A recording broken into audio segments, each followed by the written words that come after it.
and welcome to DiceTillDawn and my review of San Juan.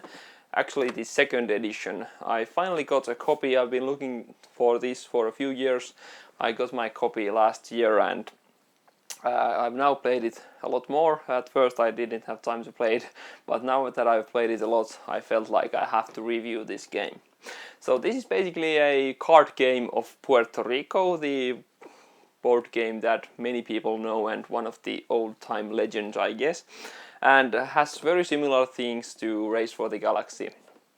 And this is for 2 to 4 players, plays in 25 to 45 minutes, I guess, depending on the number of players and how new they are to the game. And has like role selection, tableau building and special powers. But let's see how it plays and come back for my final thoughts. Okay, so see, here are pretty much all the components that come with the game.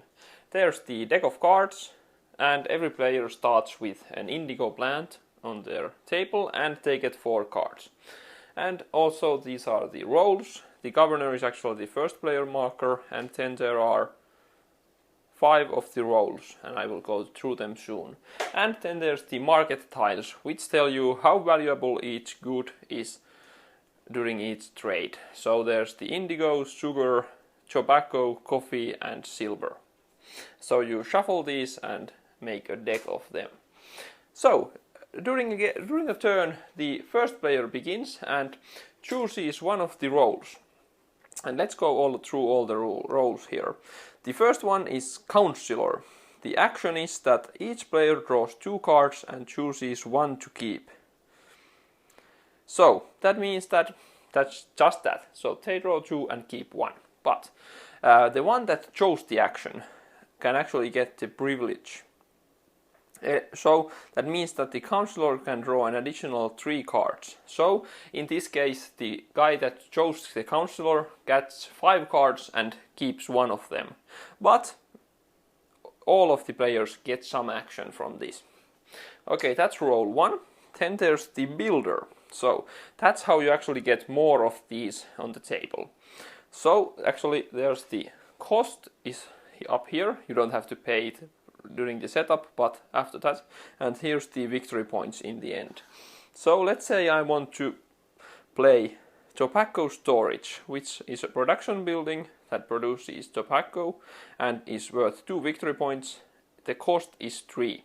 And you pay costs in this game by discarding cards from your hand, so they are the money also. And the builder says that every player can build 1 building, but the privilege of the one that chose this actually pays 1 card less. So in this case they would actually only discard 2 cards and they get to play the tobacco storage. So let's go on. Next one is producer. So each player can produce 1 good. So for example, during the beginning everyone would actually produce on the indigo plant, and there's more use for the cards. You take the top card of the deck and just put it on the indigo plant, and there's now 1 good on the indigo plant, and there can never be more than 1, so there's a limit of 1. But the privilege is that the one that chose this can actually produce 1 additional good. So let's say they had these 2 on the table, they would actually get to produce on both of them during the same action. So that's good if you chose producer yourself. Then there's the trader. Again, each player can sell 1 good. And the privilege is that the trader can sell 1 additional good. So we flip the top tile and we see that indigo is worth 1 and tobacco is worth 2. So if I chose this action, I could actually sell both of these off, discard them and draw a total of 3 more cards to my hand. So that was trader. And then there's one special card which is kind of nice because there's no action here. So all the other players can't do anything, but the one that chose this can draw 1 card. So this is like denying your friends any actions, and sometimes that's a good thing in this game because all of the possibilities maybe help them more than they help you. Okay, that was the basic gameplay, but where the main cool parts of the game are from these cards. And for example, there's the tower that you may keep up to 12 cards. The normal hand limit is 7, so that's cool for some strategy. Then there's the quarry. You pay 1 less when building a city building. So city building is everything that isn't a production building. And then there are, for example, a chapel. You can discard or put 1 card from your hand under this card during the beginning of every round, and in the end you get as many victory points as there are cards under this chapel. And then there are cool combos like you draw 1 more card when selling at least 2 goods, or maybe some... There are also monuments. You get just a lot of victory points for them, but they don't have any special actions. And then there might be stuff like, let's go, maybe well. You draw 1 card when producing at least 2 goods, so that's nice. And these 2 combo well. Aqueduct. Owner produces 1 good more, so even if you didn't choose the producer, you would still get to produce twice if you had this on the table. And also if you had this, you would then draw 1 card also. So you can see there are these cool combinations here. And then there are these 6-point cards. Let's see if we can find one here. So for example, this is the 6th. So it has a question mark as the victory point count, because it says in the game end, owner earns 1 additional victory point for every 4 victory points. So if you had 40 victory points, you would get 10 more in the end. And there's maybe the triumphal arc, again cost of 6, and you earn additional victory points for 1, 2 or 3 monuments. If you have 3, you earn 8 more points. So they are massive points in the end. And you just play through the game for as long as 1 player builds their 12th building, and that ends the game immediately. Of course everyone can build that action, but they don't even play the rest of the actions if there's still some left.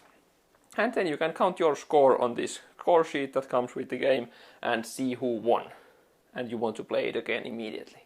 But yeah, that was San Juan in a nutshell. Okay, that was San Juan. And I have to say, I really love this game. I always liked the idea of it, and as I said, I've been looking for it. But now that I got it and have seen it in play, I just really enjoy it. I was always liked Race for the Galaxy, but the symbols and everything in it is just makes it very hard to teach to people and all these things. So it's a high barrier of entry. Not so with this game. This is very simple to explain, yet still has a very high strategy element in it, because it's just insanely cool. So basically, pluses, I guess. Well, as I said, it's highly strategic, so you can really plan your moves, and everything you choose has consequences for you and the other players. So you always have to like gauge on what are the other players doing, and does this help them more than me, and all these things are crucial on doing well with the game. So another this is actually feels interactive to me, or has player interaction, even though some might say that it's more like a multiplayer solitaire, but it's totally not, because you really have to keep your mind on that guy really wants to produce now, for example, or he will actually pick a trade, so I might take this now so that I can actually benefit from the other two, and that's just cool in the game. Every turn is a quick choice. Another good thing is it has a lot of game in it and a lot of replayability, because there are different like paths to victory. Actually, the second edition comes with a expansion, the new buildings, and actually I haven't even tried the expansion. I've still played this like 10 to 15 games already, and I don't need them yet anyway. So there's, I think, tons of replayability here. And also it's cool that it's very easy to set up and has clear rules and very fast game time in comparison to how like heavy it is in a sense.